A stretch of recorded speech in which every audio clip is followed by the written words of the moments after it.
بسم الله والصلاة والسلام على رسول الله. تعالي نعمل كده القرقيش الفلاحي بدقايق هتحضريها ساعة كده وهتخبزيها وهتطلع معاكي تحفة وإن شاء الله هتحبيها. في البداية كده معايا نص كوباية من المية الدافية، معلقة خميرة ممسوحة، تمام. هنحط معلقتين من السكر مليانين، لو حباهم 3 أو 4 حتى ممكن، تمام. الخميرة خلاص حطيناها، وبعدين في مكان دافي هتحطيها 10 دقايق بالظبط، وهتبتدي تخبزي تعجني بيها. يلا معانا نص كيلو من الدقيق، هننزل عليه كده ب3 معالق من اللبن البودر، وكمان معايا ربع معلقة من الملح، معلقتين مليانين من السمسم، وريحة الكحك معلقة صغيرة كده حوالي يعني 15 جرام ولا حاجة، تمام. معلقة صغيرة مليانة. طب دي اختياري، لو مش حابة تحطيها عادي ما تحطهاش، مفيش مشكلة، ممكن تعمليها بالفانيليا بس، تمام. أنا هنا ما حطيتش فانيليا، فأنا حطيت ريحة الكحك. هنا السمسم حوالي 40 جرام أو يعني معلقتين كبار، تمام. هحط لكم برضو المقادير في صندوق الوصف.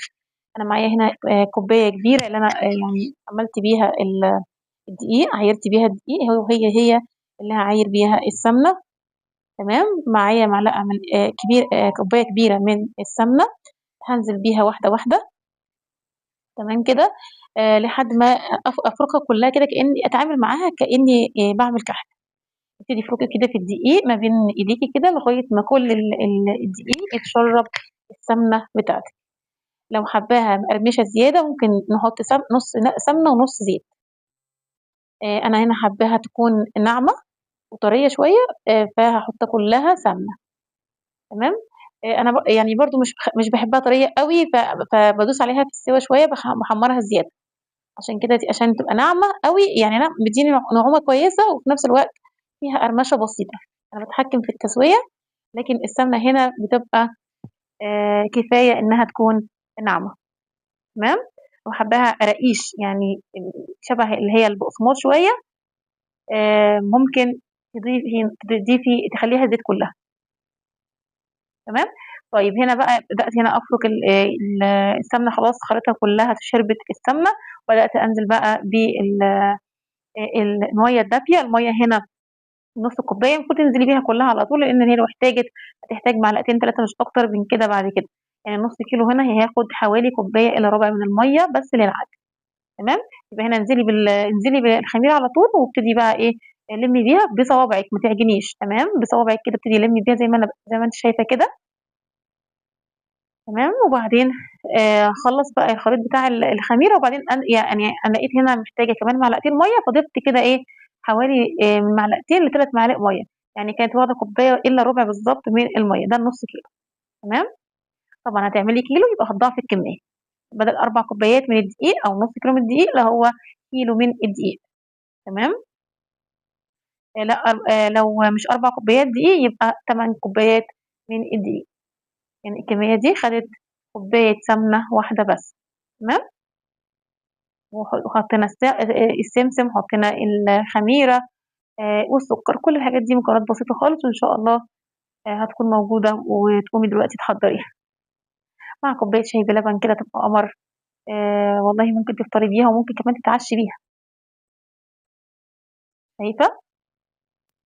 بصي العجينة هنا بتبقى بتتقطع زي ما انت شايفة كده، يعني ايه، هنا ممكن تكون محتاجة معلقة واحدة بس من المية عشان بس تبقى ناعمة معايا، مش أكتر من كده، لكن أنا عايزاها ايه المهم تبقى ناعمة معاكي، وأهم حاجة ما تزوديش المية عشان ما تنشفش منك وتعجني فيها كتير، يبقى هتتحول لقرص، تمام. يبقى دوت بالنسبة للعجينة. دلوقتي بقى هناخدها مع بعض كده، وهنبتدي يلا كده لفيها، وابتدي غطيها، وفي الفرن كده أو في أي مكان دافي شيليها وساعة، وإن شاء الله هتبتدي تقطعيها. بعد ساعة من التخمير بدأنا كده نفردها. أنا هقطعها مرة واحدة، لا هنفردها اسطوانة ولا أي حاجة، هنفردها كلها مرة واحدة، ونقطعها برضو مرة واحدة، تمام. زي ما انت شايفة كده لغاية الآخر. السمك بتاعها يبقى يا دوبك 2 سنتي ولا حاجة. وبعد بعد ما تقطعيها كمان برضو دي بعد التقطيع بقى على فكرة في البداية أول ما خلصتها ريحتها بس 10 دقايق مش أكتر. التخمير ده بعد التقطيع. تمام. يبقى بعد أول ما عجنتها وخلصتها ريحتها بس 10 دقايق مش أكتر من كده. وبعد التقطيع دي بقى اللي هتاخد الساعة بتاعة التخمير مش أكتر. تمام. وعلى فرن ساخن مسبقا اللي هو 180 على 180 درجة. تمام. تحطيها، ولو ما عندكيش الدرجات دي ممكن أهم حاجة تحطيها على درجة متوسطة، مش عالية ولا واطية قوي. تمام. وابتدي بقى كده قطعيها بسكينة أو بسكرابر اللي متاح عندك، قطعي بيه. تمام.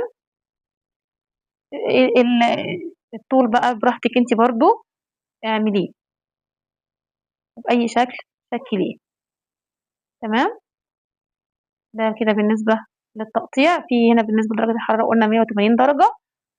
هسيبها بالظبط، خدت معايا تلت ساعة على 180 درجة، وكنت خرجتها وما طلعهاش يعني لو عايزاها بقى محمرة قوي زي ما انا بعملها كده، انا عشان بحب الحاجات مقرمشة بسيبها يعني تكة كده كمان عن الطبيعي. تمام. دي عايزاها تطلعيها بالظبط، ما تستنيش لما تحمر قوي. ويا ريت لايك وشير تعمليه اوعي تنسيه. وبقى اعملي كده شير وابعتيه لاصحابك عشان غيرنا يستفيد. تمام.